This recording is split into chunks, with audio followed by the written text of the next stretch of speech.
ก็อยากให้มันเยอะยุ่งบ่อยากให้มันจอดเจือนออกหลายกว่าเก่ามีส่วนร่วมเพื่อกันปกปักรักษาให้มันยืนยง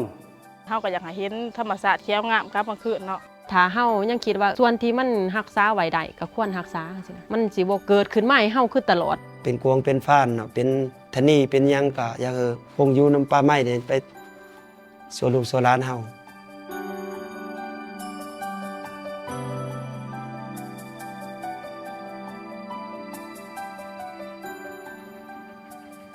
ความรู้ประสบการณ์และวิธีการประดิษฐ์สร้างได้สะสมและสืบทอดอย่างยาวนานหลายเส้นคนของชุมชนท้องถิ่นในด้านชีวิตสิ่งแวดล้อมวัฒนธรรมการปกป้องชีวนานาพันธุ์และอื่นๆที่เป็นเอกลักษณ์ของพวกเขาเจ้ามันแมนภูมิปัญญาท้องถิ่นภูมิปัญญาของพ่อหรือแม่สร้างมาแต่ดึกดำบรรพ์หมายความว่ามันจะมีฮิตของประเพณี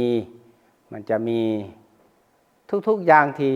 สร้างมาแต่ก้อนนั่นละเวียงทองผลิตแป้งเหล้าโดยใช้ส่วนประกอบธรรมชาติและขั้นตอนเฉพาะส่วนประกอบมีหากไม้เปลือกไม้ซาวหาชนิดข้าวสารและน้ำแม่จูมผู้ผลิตเหล้าพื้นเมืองผลิตเหล้าในช่วงเดือน12หาเดือน4เท่านั้นเพราะอากาศร้อนสามารถเฮ็ดให้เหล้าส้มได้ก็มาต้มบัดนี้ต้มเทื่อนึงละหม้อนึงละ25โลได้20ลิตรนี้ชาวเผ่ามงที่นับถือศาสนาผีทูบและเจี้ยแม่นจำเป็นไส้ในพิธีกรรมต่างๆเช่นพิธีหมุนกงและพิธีผีเฮือนผ่านมาหลายสมัยทูบและเจี้ยเหล่านั้นได้คิดค้นผลิตโดยภูมิปัญญาของเผ่าโดยใช้วัตถุดิบจากป่า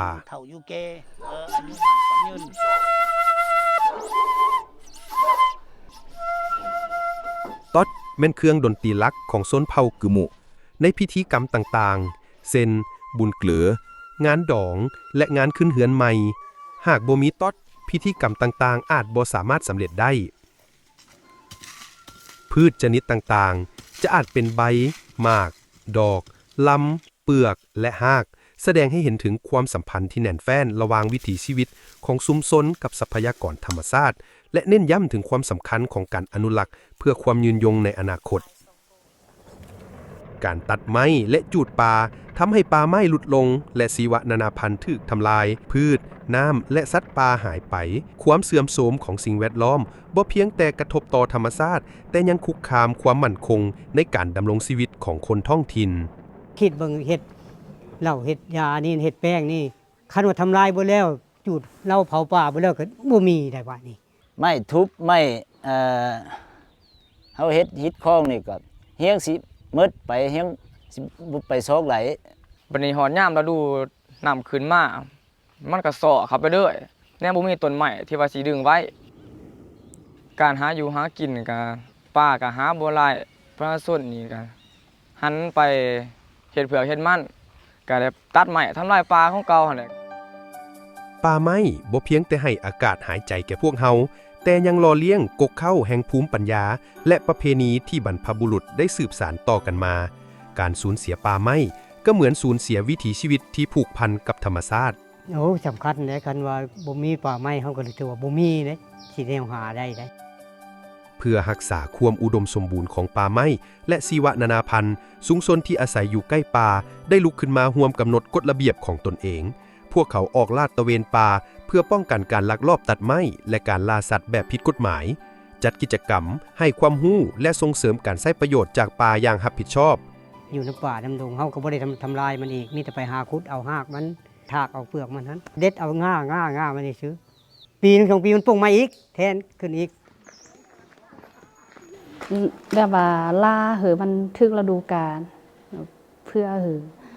ตัวสัตว์นาหันได้พันขยายเพลูกทุกวันชิ้นทางบ้านเฮาสิบ่ได้ออกหากินเลยสัตว์ช้าที่ว่ามีชีวิตเฮาสิบ่ได้ขาเลยก็ต้องบอกครอบครัวเนาะจ้ะบอกครอบครัวว่าให้รักษาช่วยกันเนาะรักษาป่าบ่รักษาน้ำหยังต่างๆบอกครอบครัวบอกพ่อบอกเมียแล้วบอกลูกหลายจ้ะ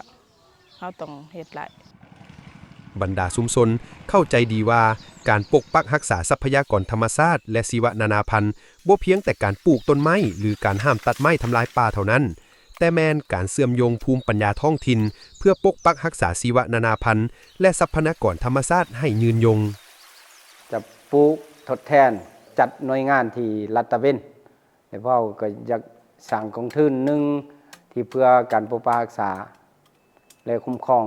ทรัพยากรธรรมชาติก็อยากพร้อมการปกปักรักษาแล้วก็อันสร้างกฎระเบียบให้เคร่งครัดมาเฟยเฟกับนายบ้านเนาะรับรู้และเข้าใจลึกซึ้งกว่านี้การพัฒนาชุมชนและการอนุรักษ์ทรัพยากรธรรมชาติภูมิปัญญาท้องถิ่นเป็นตัวช่วยสร้างความสมดุลในการคุ้มครองและฟื้นฟูทรัพยากรธรรมชาติให้ยืนยงพวกเขาจะสามารถสร้างความรู้และการร่วมมือที่มีประสิทธิภาพของชุมชนเพื่ออนาคตที่ยืนยงและคืนความสมบูรณ์ของชีวนานาพันธุ์